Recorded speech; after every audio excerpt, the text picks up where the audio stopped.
X9 news political bite और आपके साथ मैं हूं क्रांति सिंह। नितिन गडकरी, ये नाम आपने सुना होगा। ये नाम जो है केंद्रीय मंत्री के तौर पर हमेशा हमें सुनाई देता है। केंद्रीय मंत्री और परिवहन मंत्री होने के नाते जो है वो हर बार कोशिश करते हैं कि जनता को कुछ नई खुशी और नई उम्मीद दी जाए। एक तरफ हम देख रहे हैं कि मोदी सरकार जो है बुरी तरीके से घिर चुकी है, क्योंकि एक के बाद एक आरोप जो है उनके ऊपर लगाए जा रहे हैं। वहीं दूसरी तरफ जो है नितिन गडकरी ने अपनी तरफ से एक ऐसी बात कही है जो आपको चौंका देगी। क्या कुछ कह रहे थे नितिन गडकरी, सुनिए। कि हवा में बातें करके मैं चला जाऊंगा, मुझे कोई पत्रकार सवाल नहीं पूछ सकता।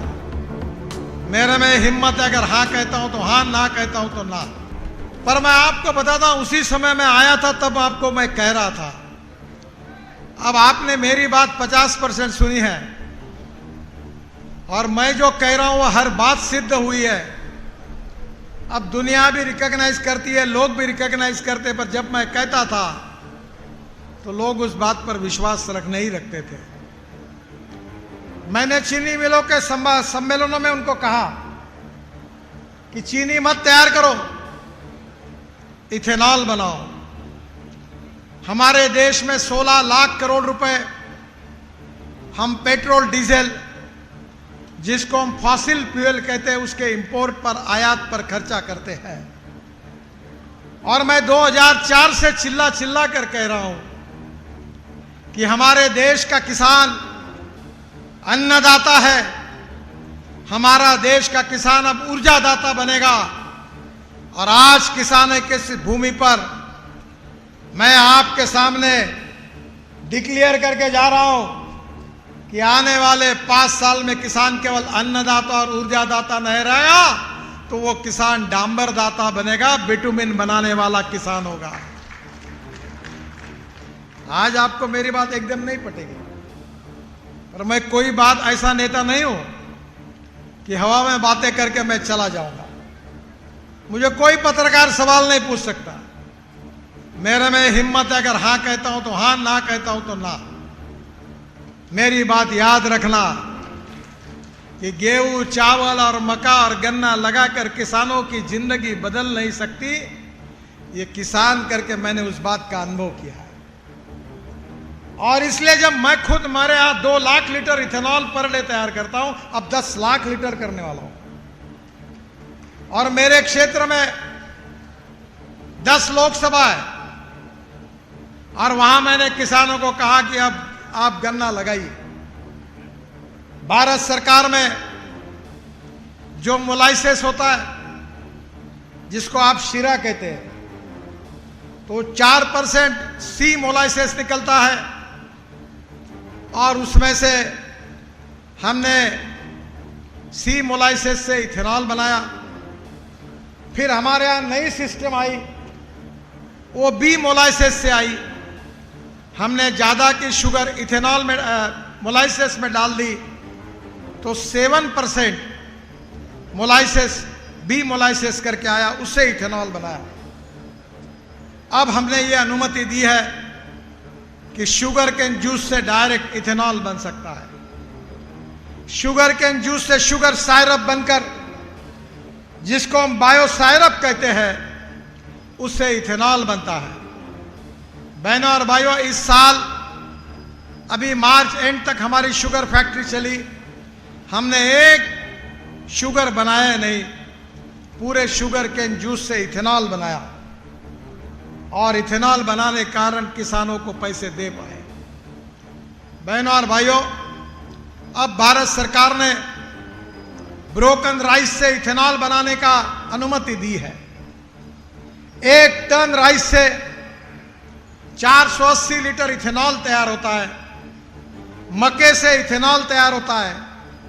अब इतना ही नहीं, तो बांबू लगाकर हमने इथेनॉल, आसाम में इथेनॉल बनाना शुरू कर दिया है। जो आपकी परली है, जिसको अंग्रेजी में राइस स्ट्रॉ कहते हैं, इंडियन ऑयल के पीछे लगकर हमने प्लांट लगाया है। और परली से 1 लाख टन बायो इथेनॉल और 150 ton bio bitumen per day तैयार होता है। बहनों और भाइयों, इथेनॉल की इकोनॉमी बड़े मुश्किल से 70-80 हजार करोड़ की बनी है। पर अब इथेनॉल की इकोनॉमी 5 लाख करोड़ की बनानी है, और ये 5 लाख करोड़ की इकोनॉमी जब बनेगी जब आप इथेनॉल बनाओगे और सरकार इथेनॉल खरीदी करेगा। आज जनरल वीके सिंह साहब बैठे यहां, हमारे आदरणीय मंत्री जी जतिन प्रसाद जी बैठे। हम घर से निकले और मैंने तीनों को मेरे गाड़ी में बिठाया। वो गाड़ी पेट्रोल पर चलने वाली नहीं थी, वो डीजल पर चलने वाली नहीं थी, वो हाइड्रोजन पर चलने वाली गाड़ी थी, जिसको लेकर मैं ये देहरादून के हाईवे की शुरुआत होती है वहां तक इनको लेकर आया। और मैंने इनको पूछा कि मर्सिडीज गाड़ी में भी बैठकर जैसा कंफर्ट लगता है वैसा पूरा कंफर्ट गाड़ी में था। गाड़ी 300 किलोमीटर प्रति घंटा स्पीड से दौड़ सकती है, ना पानी आता था, ना धुआं आता था, ना आवाज आता था, वो हाइड्रोजन पर चल रही थी। अब आप समझ लीजिए कि देश के इकोनॉमी से 16 लाख करोड़ रुपए देश के बाहर अगर जाते हैं तो क्या इसको रोकना नहीं चाहिए? 16 लाख करोड़ बाकी देशों में भेजने के बजाय ये 5 लाख 6 लाख करोड़ किसानों के घर में, उनके जेब में नहीं जाने चाहिए?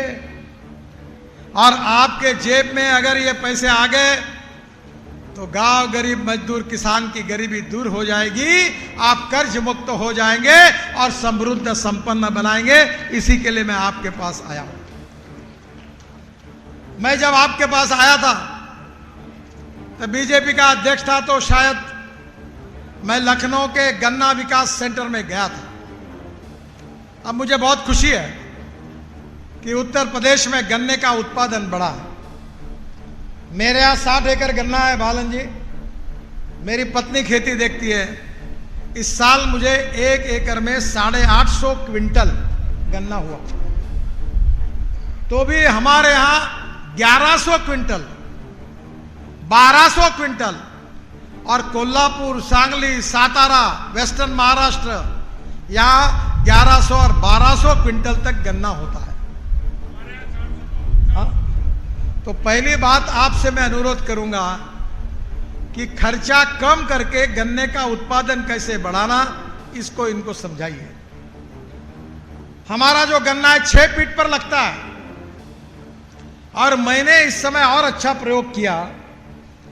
जो प्रयोग आपने करना चाहिए, मैं रोड पर कुछ बोलूंगा नहीं, थोड़ा बहुत बोलूंगा क्योंकि मैं इसी पर बोलना चाहता हूं। मैंने हमारे यहां हर जगह पर ड्रोन लाए, और जो नैनो यूरिया था वो ड्रोन में डालकर मैंने यूरिया का स्प्रेइंग किया। 1 एकड़ में 4 बोरे यूरिया हम डालते थे। 1 यूरिया का बोरा बराबर 1 बॉटल नैनो यूरिया की कीमत वही है। जब आप बोरे में यूरिया फेंकते हैं, ये लाया इन्होंने नैनो यूरिया, इनके हाथ में आरसीएफ बनाती है, और ये 4 बोरे यूरिया जब आप 1 एकड़ में डालते हैं तो 75% वेस्ट होता है और 25% प्लांट को जाता है। जब ड्रोन से यूरिया आप स्प्रे करेंगे तो 4 बोरे के बजाय 2 बोरे में काम होगा, क्योंकि 75% जब ड्रोन से स्प्रेइंग करेंगे नैनो यूरिया तो 75% प्लांट को जाएगा और 25% वेस्ट होगा। तो 1 एकड़ में 2 बोरे की बचत हो गई। To save money is to earn money.